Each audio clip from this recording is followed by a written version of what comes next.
bodies hit the floor. Let the bodies hit the floor. Let the bodies hit the floor.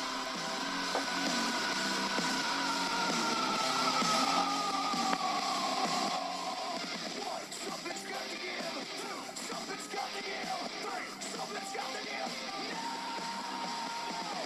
Let the bodies hit the floor. Let the bodies hit the floor. Let the bodies hit the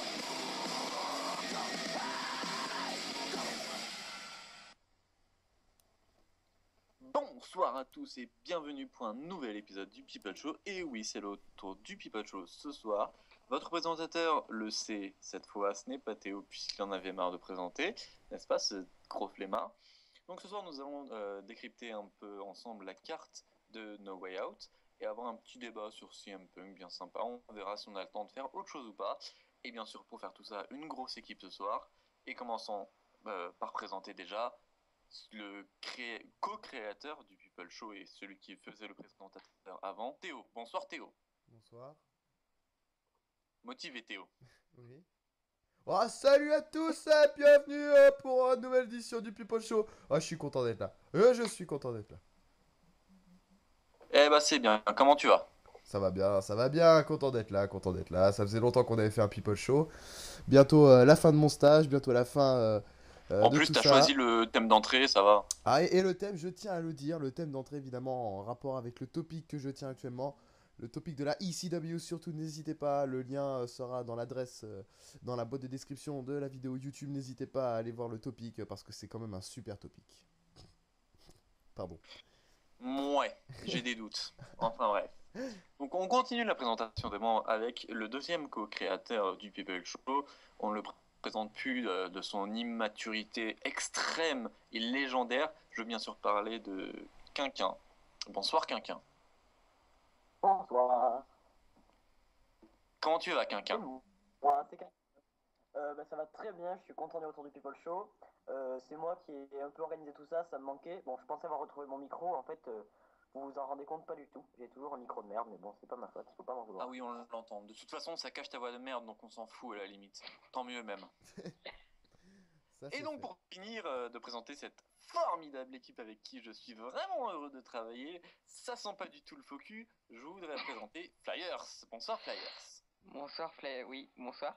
Oui, effectivement, ça sent pas du tout. Non, mais si tu dis bonsoir à toi-même, ça va pas le faire. Hein. Bonsoir moi-même. Merci Flyers. Mais j'aime me saluer, ok? Je fais ce que Non, je veux.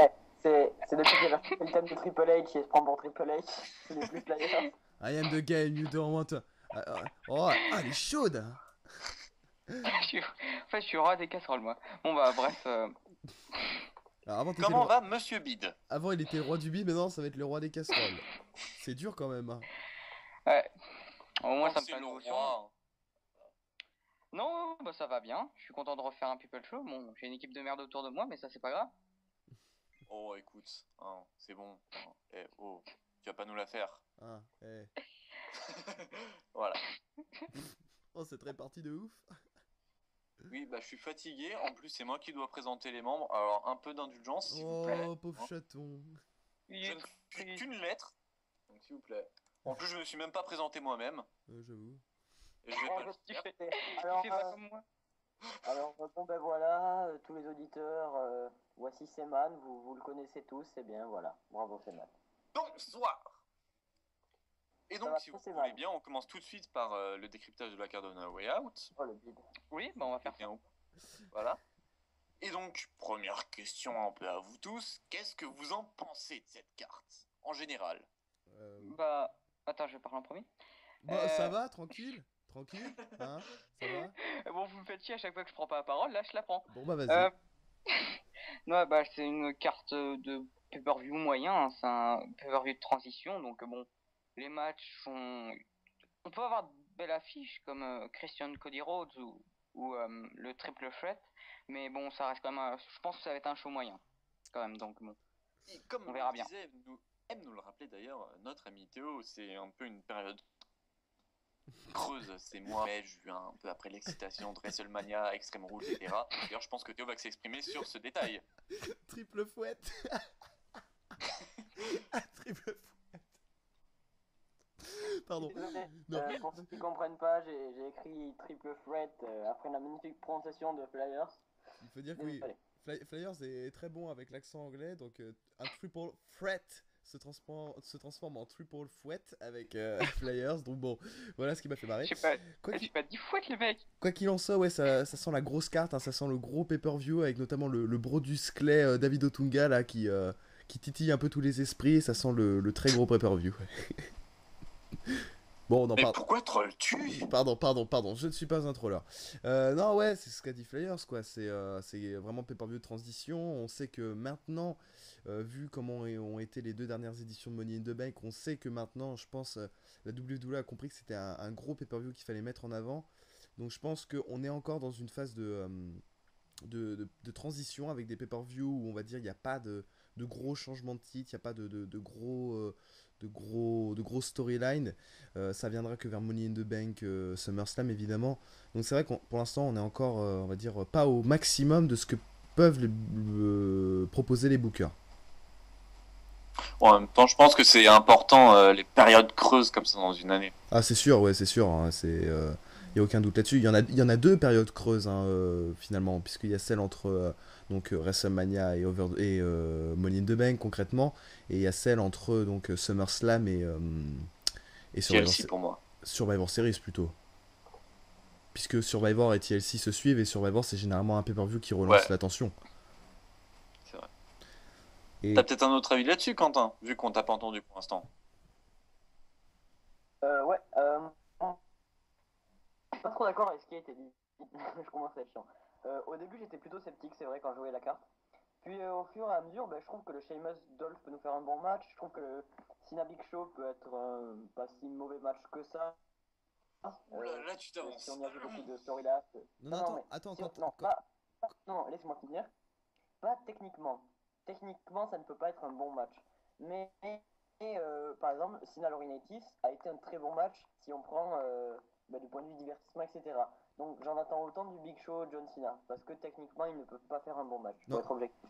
Quentin, concrètement, je pense que plutôt ce qu'on disait avec Flyers essai, c'est plutôt une période de transition au niveau storyline, le poids des storylines, l'impact des storylines, pas le côté technique. Là, tu nous parles du côté technique et je suis d'accord avec toi. Le Sheamus Dolph Ziggler va nous proposer des bonnes choses. Le Triple Threat peut être bon. Le John Cena Big Show, il peut être bon aussi. Non, je déconne. Voilà, donc c'est vrai que sur la qualité, je suis d'accord avec toi. Mais nous, je pense qu'on parlait plus du fond sur les storylines. Vous aussi, les gars, je suppose. Non? On se bide. On se bide. Apparemment, il y a encore un problème technique, évidemment. En fait, Théo, je crois que tu as eu un problème de micro, on t'entend mal. Ah bon? Non. Ouais, on t'a pas entendu Théo, ça marchait mal. Ouais. Vas-y, Ouais, excuse-moi, mais très mal on entendu. coupé, en fait. Ah, bah super. Et si, n'entend plus personne. On se bide. Eh Tu oui. peux répéter ce que t'as dit Théo? On se bide. Et là, vous m'entendez? Là? Vous m'entendez ou pas, les gens? Oui, là on t'entend. Oh putain, ce Ouais, là bide. je t'entends. Oui, là on t'entend. Avant je t'entendais pas. Et c'est à quel moment vous m'avez plus entendu? Bah, quand ça Quand tu parlait. dis que quand tu disais Sheamus Ziggler, c'était un match technique, après ça a coupé. Ah oui, bah, je disais, donc nous on parlait surtout sur le fond technique et pas sur le fond storyline. Dans le contraire. On parlait sur le fond storyline et pas sur le fond technique. Merde, oui.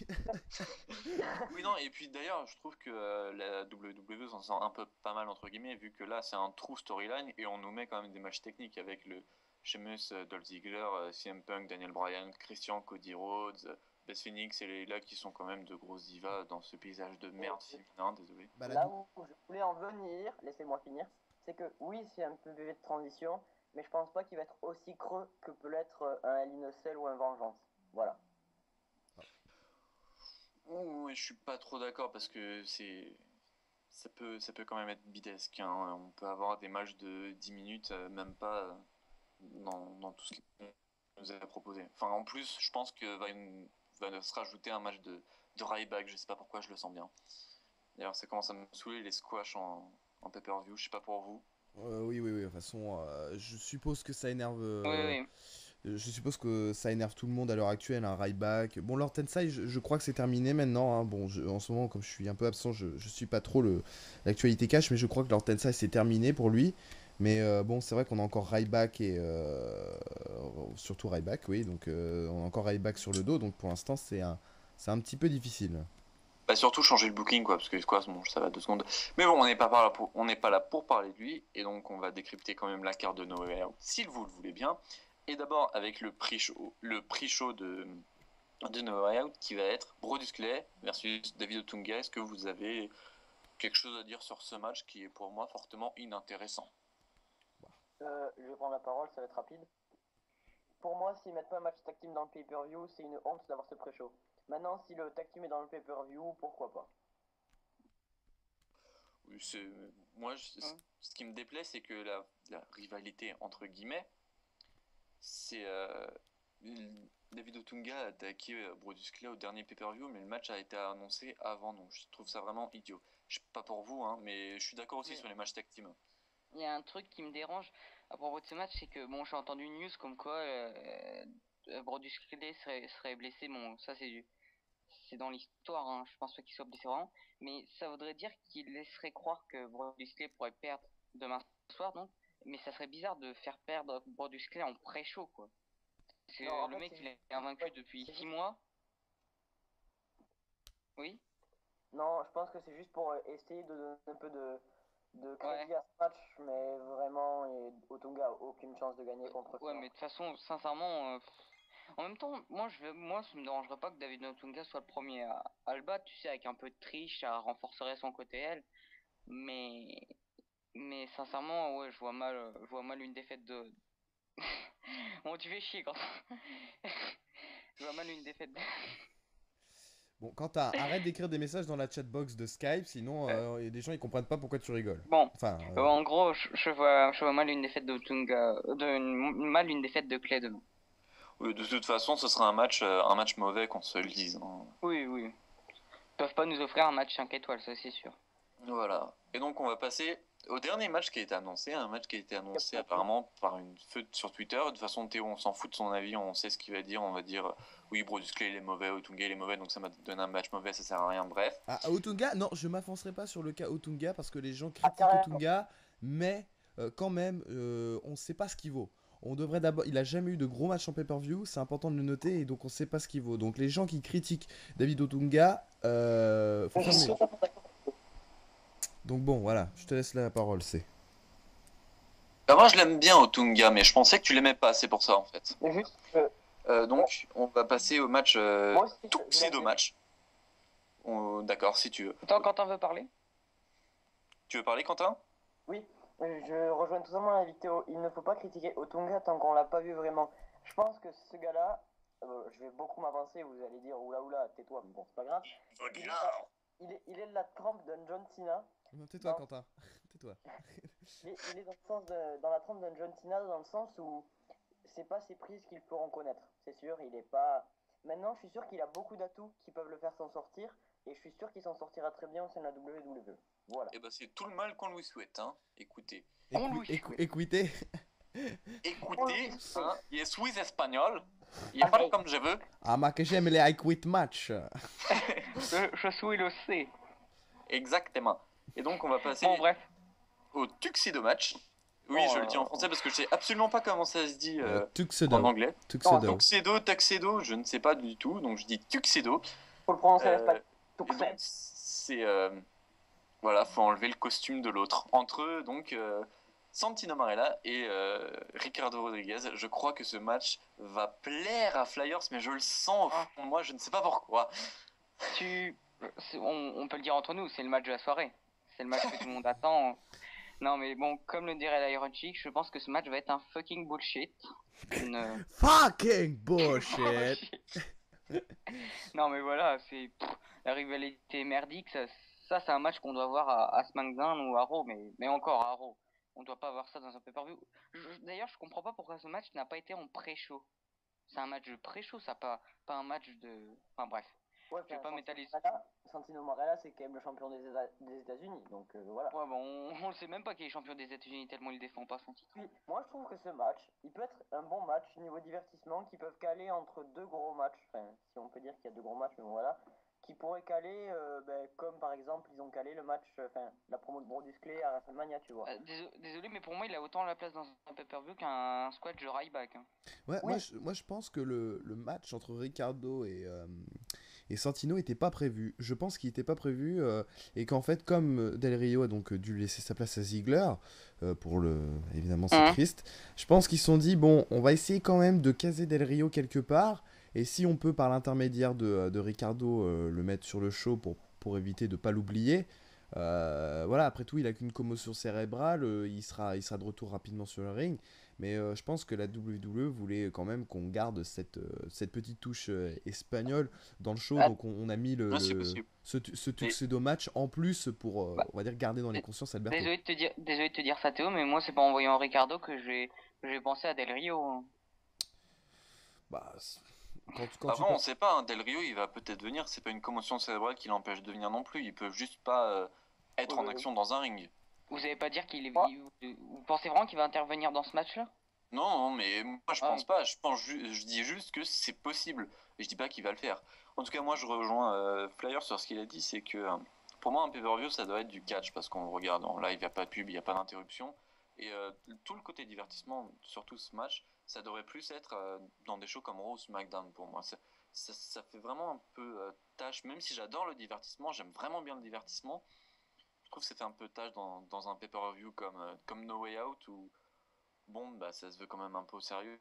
Pour moi, c'est plus un épisode de Raw ou de SmackDown.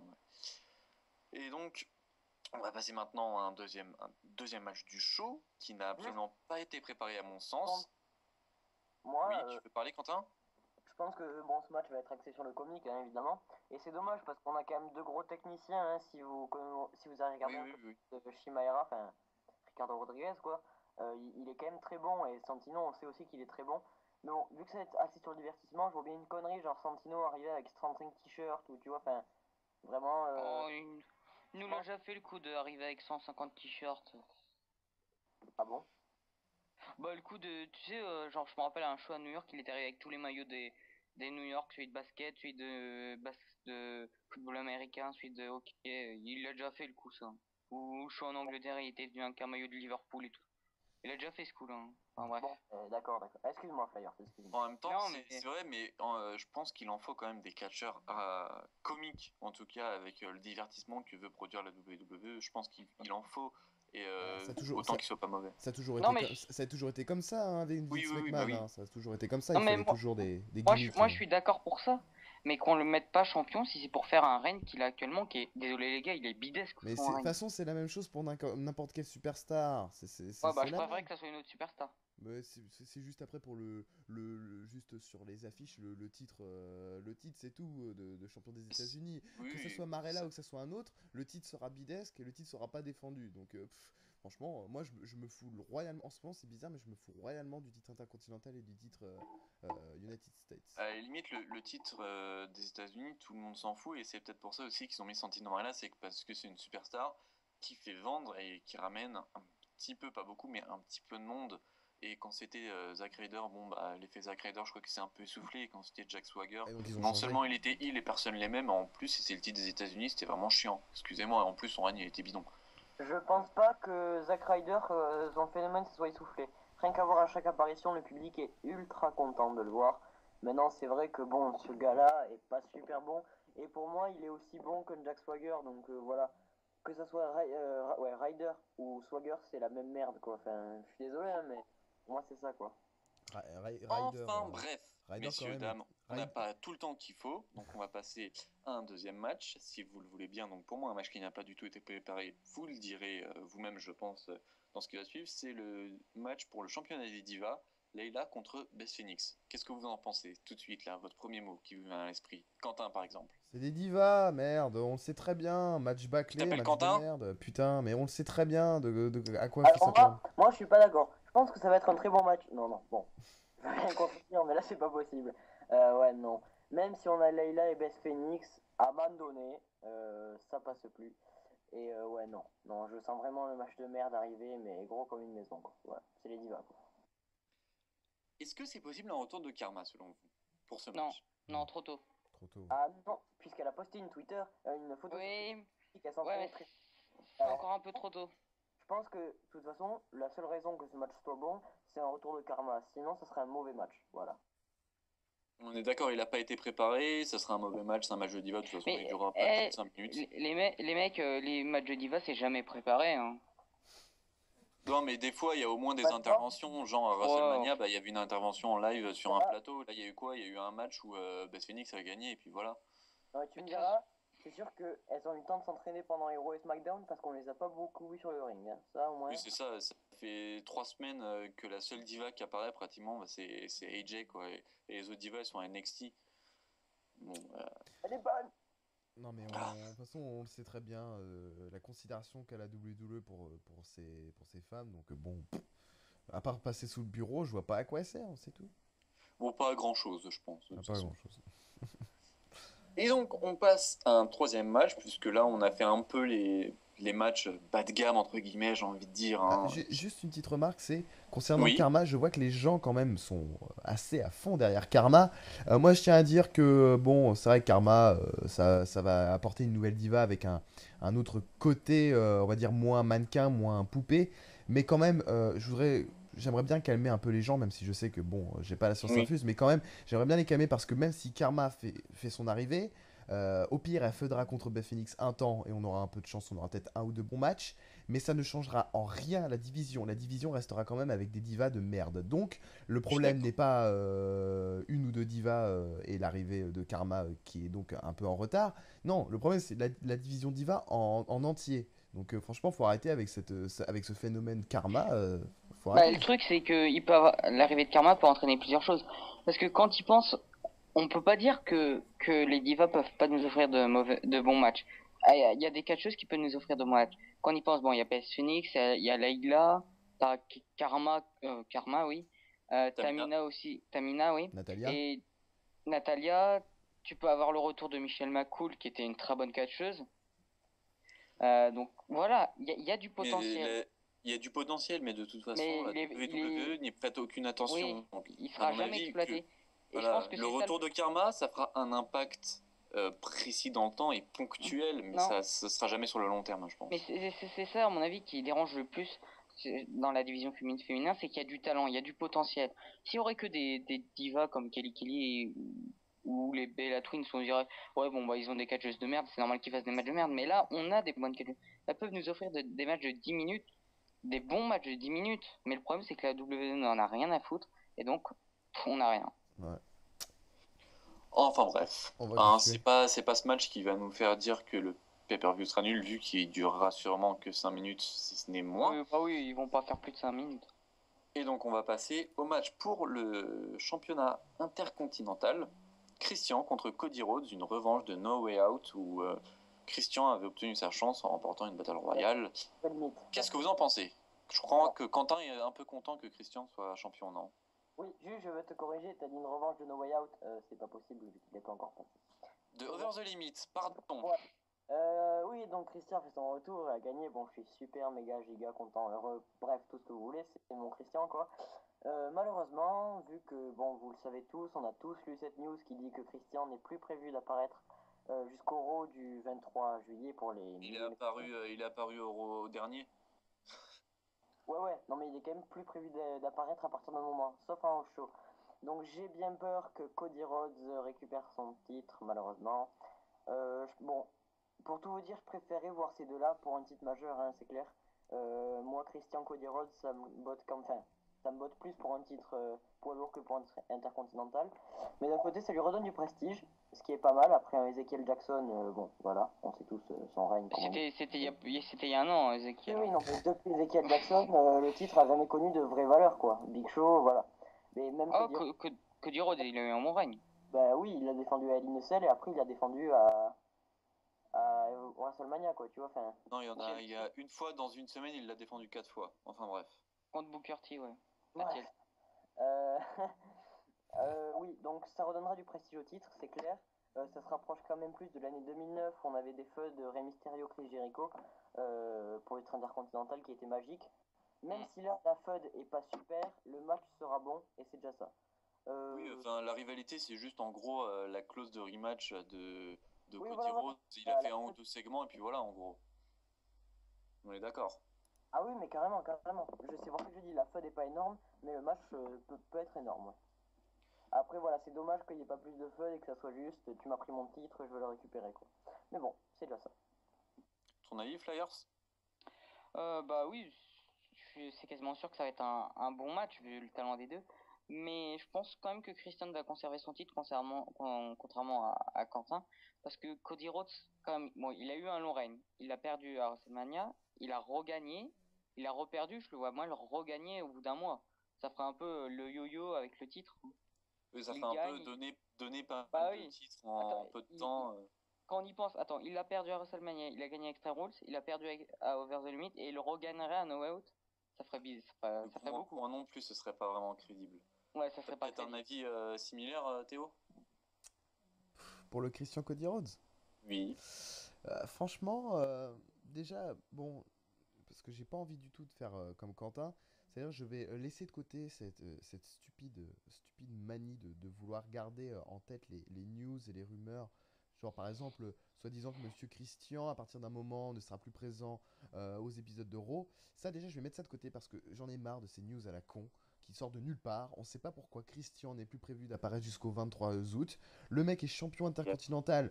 Monsieur apparemment ne va pas apparaître jusqu'au 23 août. Là, il nous faut une explication Yeah. parce que excusez-moi, la WWE c'est quand même une grande organisation, elle sait s'organiser et c'est pas genre ah merde, on a mis Christian champion intercontinental mais il va plus apparaître à partir de tel mois. Ils auraient pas fait la connerie de le mettre champion s'ils savaient que après il apparaîtrait plus jusqu'au 23 août.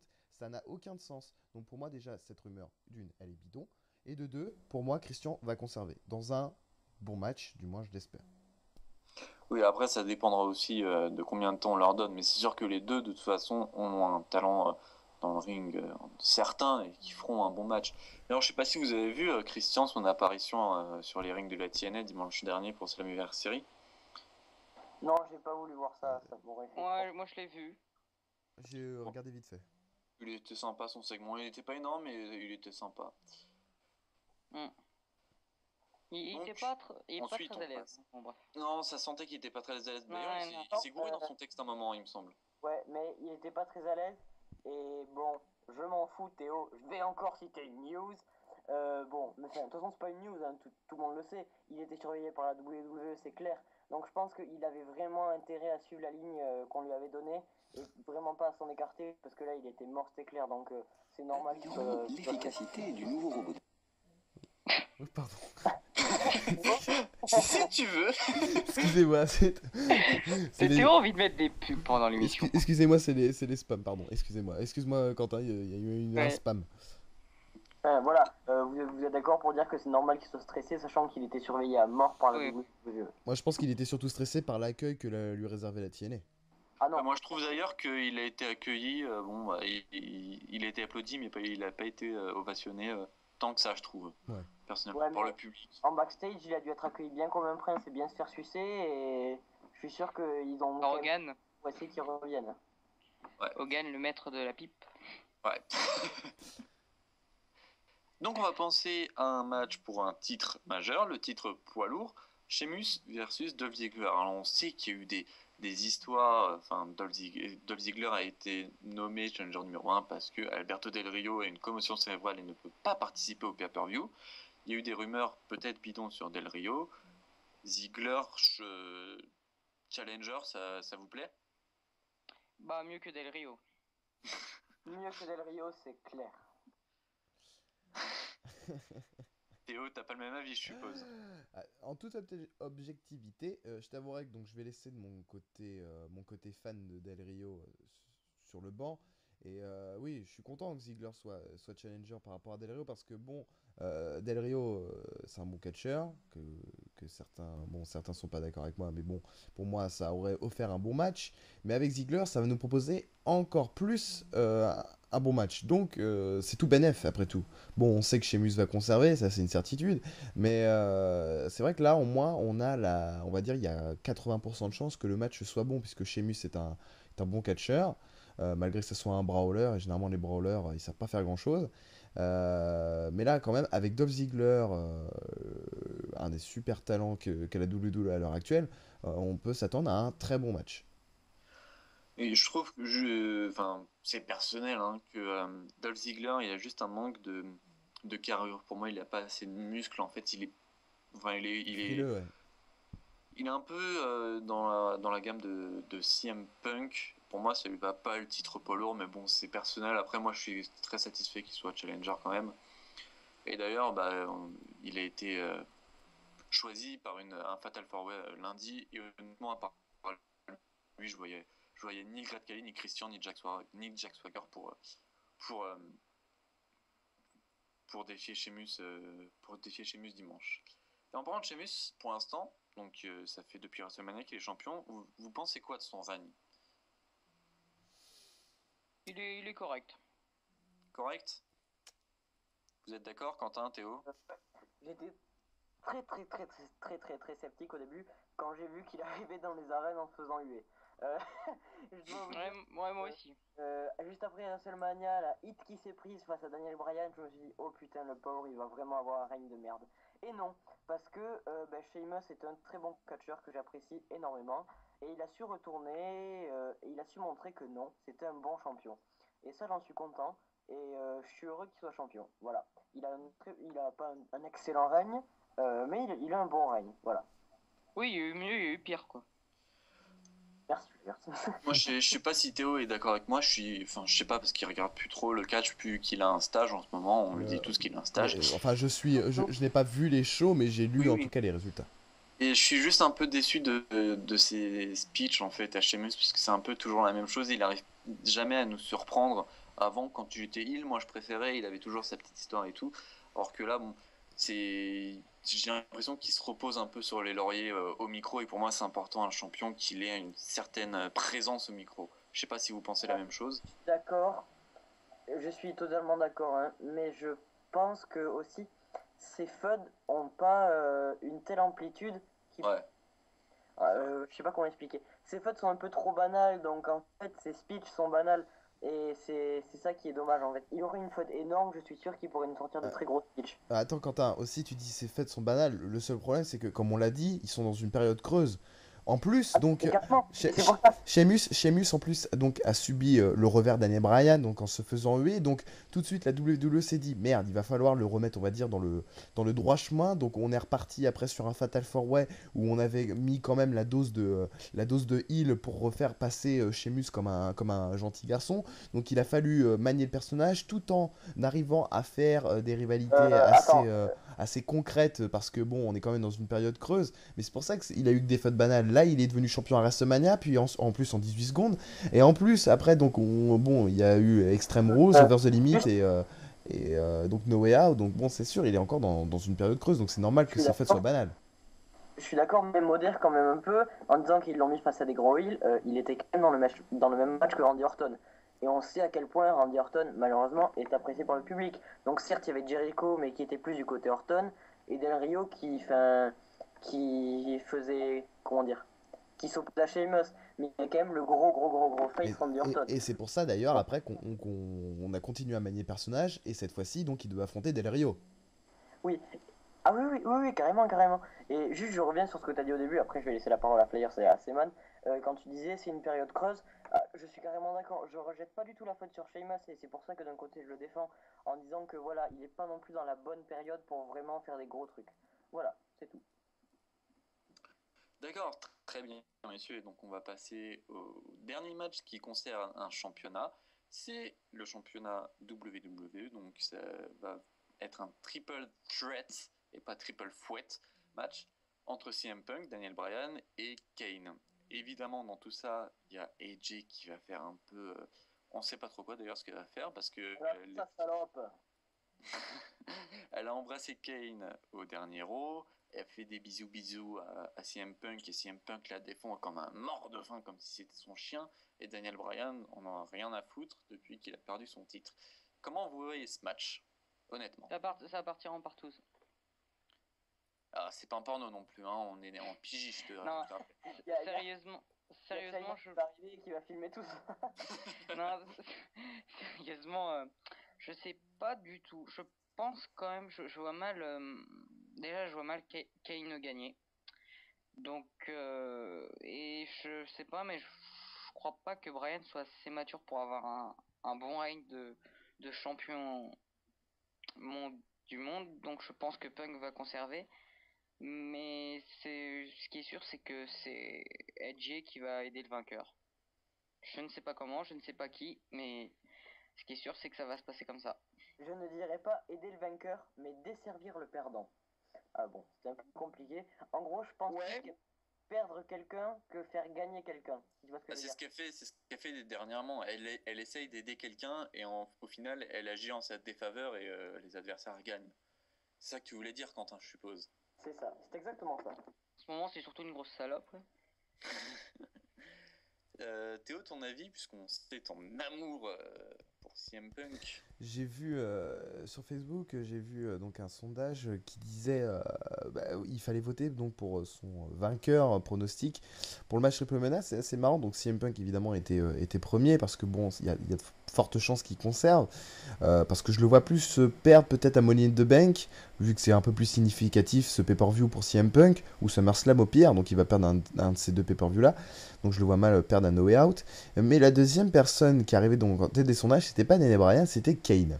Et on va dire qu'il était pas loin de CM Punk quand même. Et j'aimerais poser une question à tous les gens qui ont voté, c'est pourquoi vous votez Kane? Je veux dire, concrètement, Kane, il est arrivé de nulle part. Monsieur Kane, Monsieur le Big Red Monster est arrivé de nulle part. En plus, il était à SmackDown. Il arrive pour une feud pour le titre WWE alors que c'était à Raw. Il C'est- va pas être content. tu dis, Il va tu, avoir des problèmes. tu dis, mais what the fuck, quoi? Pourquoi le mec il a sa chance au titre et pourquoi encore plus il aurait des chances de remporter le titre? Ça n'a aucun sens. Kane n'a pas eu on va dire, de contact avec le titre de champion de la WWE depuis justement cette histoire avec AJ. Et franchement, je vois mal AJ venir en aide à Kane pour ce match. Au pire, AJ va faire une couille qui va coûter le match justement à Daniel Bryan et Kane et donc va offrir la victoire à CM Punk. Mais je vois vraiment mal Kane, surtout avec le titre de champion de la WWE, parce qu'il faut rappeler quand même que Kane il est pas loin de la retraite, qu'on se le dise. Il est pas loin de la retraite. Il a déjà eu un titre de champion du monde poids lourd en 2010. Si j'avais lu quelques news, et là cette fois je vais citer des news, c'était un peu comme un cadeau qu'on lui faisait. Enfin, du moins. Mark Henry, en gros, son dernier run. Mark Henry aussi, par exemple. On lui a fait un dernier cadeau, donc je pense que c'est passé pour Kane. Mais Kane, on savait pas trop où le mettre en attendant, puisque Randy Orton, comme un con, s'est fait suspendre et que Chris Jericho aussi s'est fait suspendre. Donc il n'y avait pas de top star à SmackDown pour affronter Kane. Donc on s'est dit, bah, on va le mettre, tiens, avec Daniel Bryan et CM Punk, comme ça fera une petite histoire en plus avec AJ. Et tu vois, à la limite, il y a un truc, je suis pas d'accord, il sort pas de nulle part. Je veux dire, il y a une petite histoire entre guillemets. C'est qu'au départ, bon, bah, c'est un booking normal. On a mis CM Punk contre Kane, je crois.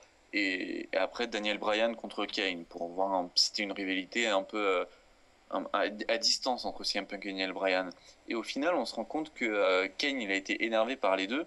Et que finalement, il a pris le dessus sur les deux. Et donc, il a eu un match de championnat contre CM Punk, vu qu'il avait gagné, mais par disqualification contre lui dans un match qui comptait pas pour le championnat. Et après, il a été redisqualifié, il me semble. Enfin, je peux me tromper, mais c'est quelque chose comme ça. Et pour moi, ça a été intelligemment mis en place. Et puis, ça fait un personnage. Kane, c'est avant tout un personnage. Pour moi, son aptitude au micro, dernièrement, n'est pas exceptionnelle. Son talent dans le ring est plus que contestable. Mais c'est un personnage. C'est quand même un des personnages de la WWE les plus charismatiques, je dirais. Donc pour moi, ça fait un petit plus dans le match, d'autant plus il est vraiment grand. C'est un big man un peu avec beaucoup de muscles. Ça change de Daniel Bryan et CM Punk, j'ai envie de dire. Je sais pas pour vous, pour moi, je le vois comme ça. Moi, je trouve juste dommage qu'on n'ait pas eu le match revanche entre Daniel Bryan et CM Punk qui aurait pu amener aux 4 étoiles et demie si on leur avait encore laissé une deuxième chance, quoi. Bon, ils ont eu juste over de limite, c'est déjà pas mal, mais j'aurais bien aimé encore un match revanche à No Way Out, quoi. C'est juste dommage. D'autres avis, Quentin, Flyers, Quentin. Ouais. Moi, je pense que, bon, j'ai pas trop eu le temps de m'exprimer. Je pense que ça va être un bon match quand même. Hein. Kane peut apporter du côté powerhouse au match, sachant qu'on a déjà eu quelques punks Daniel Bryan en quelques mois. Là, donc, c'est vrai que j'avais peur que ce match s'essouffle. Et quand j'ai vu que Kane était dans ce match, ben, en fait, j'étais content. Parce qu'il va pouvoir apporter de nouveaux spots et de nouveaux angles à un match qui aurait eu un goût de déjà vu, en fait. Donc moi je pense que ça va plus être un atout pour valoriser Punk et Bryan que autre chose, Kane. Un goût, Ça, un goût ça- de déjà vu. ouais. Oui. Un goût de déjà vu. Mec, comment Bah, tu peux dire un goût de déjà vu sur un match qui aurait pu être énorme? T'as bien vu leur première confrontation, on savait que ça allait atteindre le 4 mais étoiles, tu attends, leur... mec, ils se sont affrontés 3 fois en une semaine et demie. Là, ils se sont affrontés en main event. Je veux dire, justement, c'était des matchs énormes et il faut arrêter de nous donner tout le temps le même match. Sinon, au bout d'un moment, bah, ce ne sont plus des matchs énormes. Et il faut les renouveler. Donc, Kane, pour moi, ça sera un tremplin à Punk et Bryan, c'est tout. Alors moi, Je j'appelle dis pas que c'est Punk qui va faire le match. Ah, tu Je dis dis... que Punk et Moi, Bryan. moi, je suis d'accord avec Quentin. Je pense que justement, les matchs, bon, le match à Over the Limit entre Punk et Bryan, c'est énorme. Mais quelques moments de transition où le match devenait un peu plus lent, bah justement, demain, peut-être que Kane pourra apporter justement à ce moment-là. Bon, le match va peut-être pas atteindre les 4 étoiles, hein, mais sincèrement, il peut être vraiment très bon. Autre chose à dire, Théo, peut-être pour défendre ton idée que Punk Bryan, ça aurait été vraiment mieux? Bah ouais, je veux dire, on a tellement peu de matchs comme ça à la WWE, malgré quand même, il y a quand même, on va dire, une espèce de pente ascendante vers les superstars de l'indie qui commencent à prendre un peu le pas. On l'a même vu aussi à la TNA, genre par exemple avec le Austin Harris contre Samoa Joe. On a une tendance comme ça avec des catcheurs indie qui commencent à squatter un peu les main events ou les gros matchs. Et je me dis, autant en profiter parce que sinon on va repartir sur les superstars made in WWE qui seront encore plus limitées et que en plus si on essaye de pas trop les limiter elles proposeront pas de trucs en plus, que là je veux dire on a quand même CM Punk et Bryan, je veux dire les faire affronter deux fois en les faire affronter deux fois d'affilée en pay-per-view, c'est pas un souci. Après tout, est-ce que les gens se sont plaints que Christian et Randy Orton se sont affrontés l'année dernière plus de 4 fois d'affilée? Ils sont affrontés à que je me trompe pas. Ah oui, 5, oui, il me semble, non, 5. Ils s'étaient affrontés à SmackDown, ensuite ils s'étaient affrontés donc à Over the Limit, Capital Punishment, Money in the Bank et SummerSlam. On a eu au moins 5... Théo, oui, les gens se sont plaints et carrément, les gens, ils se sont plaints d'une chose, c'est qu'on ait toujours ce match et que ça soit toujours le même Voilà, résultat. voilà, mais là, on a que, ça pourrait être que la deuxième confrontation. Moi, j'appelle pas ça une vraie confrontation en show hebdomadaire. Vous êtes d'accord, les gars? On va pas faire les hypocrites. Dans les shows hebdomadaires, les matchs dépassent pas les 10 minutes, voire les 5 minutes. Donc, tu peux pas vraiment dire que c'est des vrais matchs. Je veux dire, les vrais matchs, c'est ceux en pay-per-view. De toute façon, la WWE, maintenant, on regarde que pour les pay-per-view au niveau des matchs. Et là, ça aurait été que la deuxième confrontation, et ça aurait pu être un autre match 4 étoiles. Moi, je trouve ça dommage. Kane, ça peut très bien ralentir le match. Ça peut très bien. Enfin, c'est pour ça que Kane, ça me faisait un peu chier que ça soit rajouté parce que si on commence à faire donc des duels entre CM Punk Kane ou Daniel Bryan Kane, Kane peut très bien ralentir le match parce que c'est pas un bon catcheur Kane. En même temps, moi j'ai envie de dire, pas wait and see parce que ça fait un peu, ouais, il peut tout arriver et tout. J'ai envie de dire qu'il peut un peu se passer pas mal de choses. Il peut y avoir plusieurs scénarios, comme l'a dit Théo, et ça peut ralentir le match, ça peut tourner autour de Kane, mais ça peut aussi tourner autour de Daniel Bryan et CM Punk, et que Kane soit la majorité du match écarté par je ne sais quel événement, et que finalement ce soit plus un match CM Punk Daniel Bryan avec un peu de Kane. Voilà, peut y avoir plusieurs scénarios, je pense, et de toute façon les scénaristes sont là pour indiquer les catcheurs sur quel type de match ils aimeraient avoir. Et, et donc voilà, ça peut être un très bon match, ça peut être un des 4 étoiles pour moi, comme ça peut être un match tout à fait moyen et banal si ça tourne trop autour Voilà, en du fait, triangle avec AJ et qu'il y ait beaucoup de stare down. Voilà. moi je pense qu'il faut se servir de Kane comme un moteur, dans le sens où dès qu'il y a du relâchement, il faut que Kane apporte au match. Par contre, il ne faut pas que le match tourne autour de Kane, et ça c'est super important. Parce que c'est pas un mec qui arrivera à faire un bon match avec Punk et Bryan avec. Voilà, Il faut que Punk et Bryan se servent de Kane, mais pas que Kane soit en gros explose Kane et Bryan tout le match. voilà, ça aurait été plus simple sans Kane, voilà, c'est ce que je dis.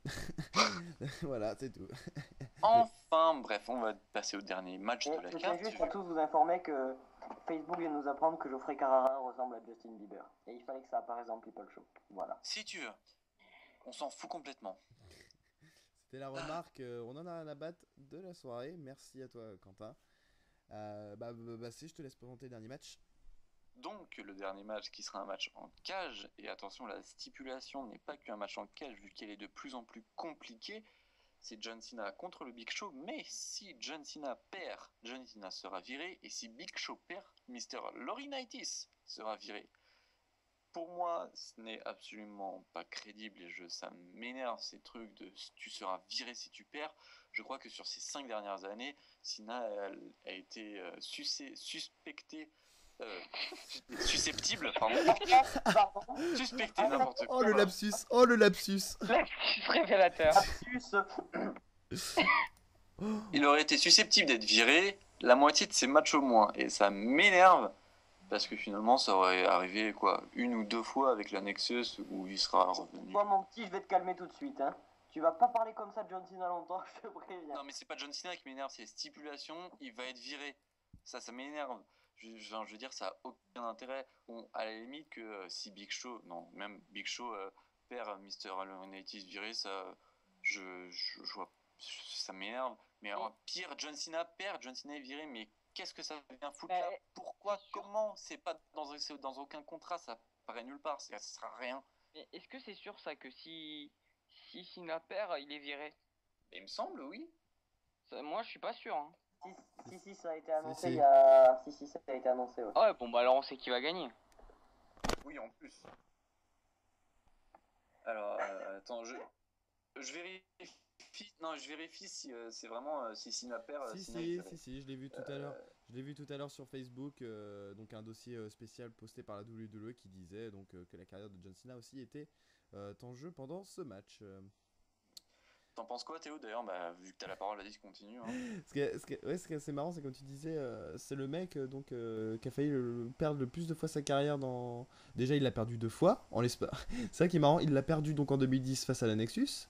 Il l'a perdu ensuite en 2011 face à CM Punk à Money in the Bank. Donc c'est assez marrant quand même Après l'avoir perdu contre la Nexus, qui était quand même un truc énorme. Après l'avoir perdu contre Punk dans le plus gros match de sa carrière. Il a été sauvé 2 fois. Pas contre Big Show à No Way Out, s'il vous plaît. Oui, surtout pour moi, d'ailleurs, je sais pas pour vous, hein, le Big Show, je veux dire, il est mauvais pour moi, son micro c'est mauvais, son talent c'est mauvais. Pour moi, ce mec ne vaut absolument rien, il ne mérite pas d'être en main event. En fait, quand il a été viré par Laurinaitis, bon, je savais qu'il reviendrait, mais j'étais heureux de ne pas voir Big Show pendant quelques temps, vraiment. Pour moi, là, c'est un tueur de show, c'est un tueur de match. C'est un tueur de fun. Moi, je doute quand même d'une. J'ai un petit doute quand même parce que c'est vrai que donc ça pue la victoire de John Cena à 3000 km, mais quand même, je veux dire depuis et je regarde ça et j'ai ça en tête, ça m'obsède depuis donc WrestleMania 28. Ça a même été dit plusieurs fois dans des speeches. Donc à WrestleMania 28, vous vous souvenez, The Rock a donc battu John Cena. Ensuite, il se fait exploser la gueule à Extreme Rules face à Brock Lesnar. Puis, il subit une humiliation à Over the Limit face à John Laurinaitis. On dirait que donc Cena est passé par toutes les épreuves les plus dures et les plus débiles qui soient. Et on dirait qu'on a l'aboutissement final, donc la mise en jeu de la carrière de John Cena. Et je trouve que storylinement, ça aurait de la gueule de lui faire perdre maintenant sa carrière. Et donc après, bon, évidemment, il pourrait revenir avec un piston ou sans explication comme il avait fait face à la Nexus. Mais là, je trouve que ça irait bien dans la continuité de ce qu'il prend depuis quelques mois. Il était revenu parce qu'il avait acheté ses places au show, comme tout le monde. Merci Quentin. Tu viens de me niquer ma belle présentation, bravo. Hein. Non, oui, je suis d'accord avec toi, c'est l'aboutissement de quelque chose qui se passe depuis WrestleMania, c'est qu'il se fait exploser la gueule par tout le monde. Justement, pour moi, il y a quand même un truc, c'est que Cena, il a des problèmes personnels et tout le monde le sait en ce moment, et que la WWE essaye pas de le mettre sur un piédestal, mais de lui faciliter les choses un peu et de voir qu'il est encore apprécié du public, et donc essayer de le mettre dans une sorte de babyface qu'on avait détesté en 2008-2009. Et il n'y a qu'à voir ses speeches. Pour moi, ils sont bons, ces speeches, notamment celui contre Laurinaitis où il disait loser. Enfin bref, vous savez de quoi je parle.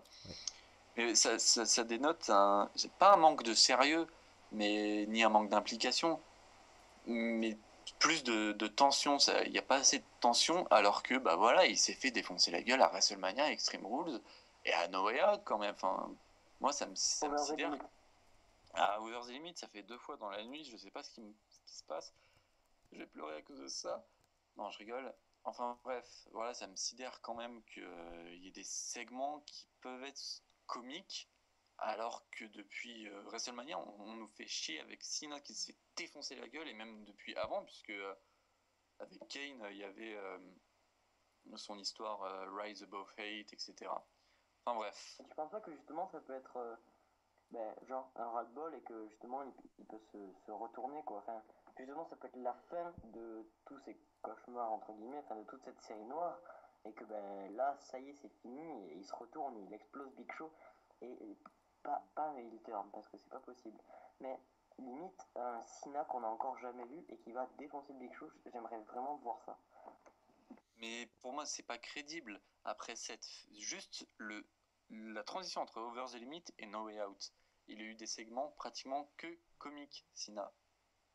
Ça peut pas être crédible. Pour moi, ça me dérange vraiment. Je sais pas ce que vous en pensez, Théo et Flyer. Je vous ai pas laissé parler, excusez-moi. Bah, vas-y, Non, vas-y, Flyer, je te laisse la parole. Non, bah, pour ce qui est du match, moi, je sais pas pourquoi, je pourrais faire un pari, mais je sens que ça pourrait être un gros bazar à la fin de match et qu'il n'y ait aucun vainqueur, en fait. Comme ça, personne n'est viré. Bon, après, ça serait difficile Et de tout le mettre monde s'embrasse et tout le monde est heureux dans le meilleur des mondes. Ouais. Non, mais ça, je sais pas, ça serait un gros bordel. Bon, Bon, ça Stegman serait... et Laurinaitis viennent se faire un câlin et puis voilà. Non, ça serait un gros bordel, c'est sûr. Mais au moins, bon, Cena sera pas viré, de toute façon, on sait que Cena sera pas viré. Et ça, comme ça empêcherait Laurinaitis d'être viré, parce que je vois mal Laurinaitis partir comme ça, quand même. Moi, je le vois. Moi, je le vois. Je le vois bien partir. Maintenant, on arrive à un point où Laurinaitis est arrivé au bout, quoi. Il y a plus rien à en tirer au niveau storyline. Je pense on a fait le tour. Il a bien joué son rôle de heel et maintenant, il est temps de passer la main. C'est qu'à le dire. Donc surtout que bientôt on va revenir vers SummerSlam. Concrètement, on va dire que Triple H, qui va apparaître un peu plus souvent, est un peu, on va dire, un general manager bis. Donc on se dit peut-être qu'on va en profiter pour lui rendre un peu, pour rendre à César ce qui est à César. Donc il n'y aura plus besoin de Laurinaitis puisqu'on aura Triple H sous la main. Donc je pense que c'est peut-être le bon moment pour en arrêter avec lui.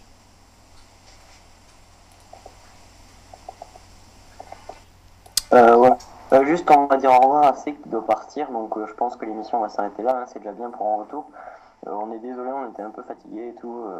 On va se remettre en route et je vous promets que les prochains seront quand même meilleurs. Puis bon, faut dire que No Way Out, c'était pas un sujet facile parce que en fait le pay-per-view est pas super bon, donc c'est dur de faire une bonne émission avec un pay-per-view pas bon. Voilà, donc on va s'arrêter ce soir. Donc on espère que cette émission vous aura plu. Donc elle n'aura pas duré très longtemps, on s'en excuse. Mais bon, déjà 52 minutes, c'est assez long. Tout le monde n'aura pas le courage de l'écouter. Mais en tout cas, ceux qui l'écoutent, on les remercie vivement. On se retrouvera évidemment à partir, on va dire, du 5 juillet. Donc, 5 juillet, je fais mon retour. Et à ce moment-là, donc il n'y aura pas de souci pour organiser des People Show en live et beaucoup plus long. Donc, on espère que cette édition vous aura plu. On va passer au revoir et aux petites dédicaces. Peut-être qu'il y a des dédicaces à faire, peut-être, Quentin, Flyers. Non, je n'aime personne. Et, Quentin, peut-être. Ah, Quentin n'ose pas parler parce que sa maman est dans la pièce. J'embrasse ta mère. Voilà, donc nous on se dit à plus tard. Une petite dédicace évidemment à tous les membres de Seven Note qui nous écoutent. C'est très sympa de votre part, c'est très gentil. Donc on se dit à partir donc début juillet pour le retour du People Show et donc passez donc de bonnes fêtes, de joyeuses Pâques, un joyeux Noël, etc., etc. Voilà. C'est sur cette blague de merde qu'on vous quitte. Salut à tous, merci et vive le catch les amis, vive le catch.